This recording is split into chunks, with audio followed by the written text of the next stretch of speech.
আসসালামু আলাইকুম, কেমন আছেন আপনারা সবাই? আশা করি সবাই ভালো আছেন। মোহাম্মদ এগ্রো ইউটিউব চ্যানেলের পক্ষ থেকে সকলকে জানাই আন্তরিক শুভেচ্ছা ও অভিনন্দন। দর্শক বন্ধুরা, আজকে আপনাদেরকে দেখাবো আমাদের এই পেঁয়াজের জমিতে আমরা দ্বিতীয়বারের মতো কি কি সার প্রয়োগ করি, কতটুকু পরিমাণে প্রয়োগ করি, এ টু জেড বিষয় আপনাদেরকে দেখাবো আজকের এই ভিডিওর মধ্যে। তাই ভিডিওটি না টেনে সম্পূর্ণ দেখার অনুরোধ রইল এবং কৃষিভিত্তিক ভিডিও পেতে আমাদের মোহাম্মদ এগ্রো ইউটিউব চ্যানেলটি সাবস্ক্রাইব করে পাশে থাকুন। দর্শক বন্ধুরা, আমাদের এই পেঁয়াজগুলির বয়স আজকে 29 দিন। আলহামদুলিল্লাহ 29 দিন বয়সেই আমাদের এই পেঁয়াজগুলোতে ভালো একটা গ্রোথ চলে এসেছে। আমাদের এই পেঁয়াজগুলোতে রোপণের পর থেকে এ পর্যন্ত দুইবার ছত্রাকনাশক স্প্রে করা হয়েছে। প্রথমবারে আমরা দিয়েছিলাম কার্বনডাজিম গ্রুপের নইন এবং এর সাথে আমরা দিয়েছিলাম সাদামাছি দমনের জন্য এবং গুঁড়ো যে পোকাগুলি থাকে এই পোকাগুলি দমনের জন্য ইমিডাক্লোপিড গ্রুপের কনফিডর।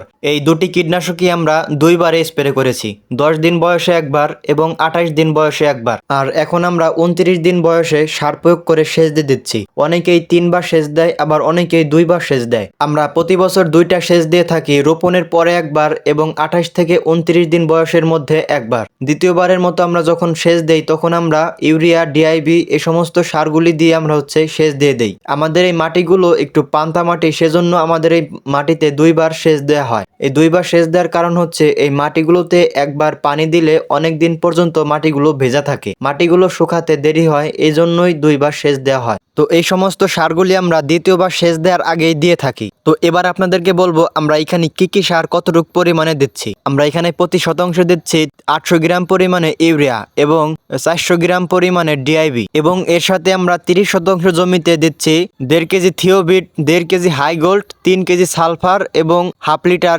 লিল্যাক্স। এই সমস্ত সারগুলি মিশিয়ে জমিতে প্রয়োগ করে সুন্দরভাবে আমরা সেচ দিয়ে দিচ্ছি। আশা করি সারের হিসাবটি বুঝতে পেরেছেন। অনেকেই আমার থেকে অনেক বেশি সার প্রয়োগ করে, আবার অনেকেই আমার থেকে কম সার প্রয়োগ করে, যার যার ব্যক্তিগত ব্যাপার।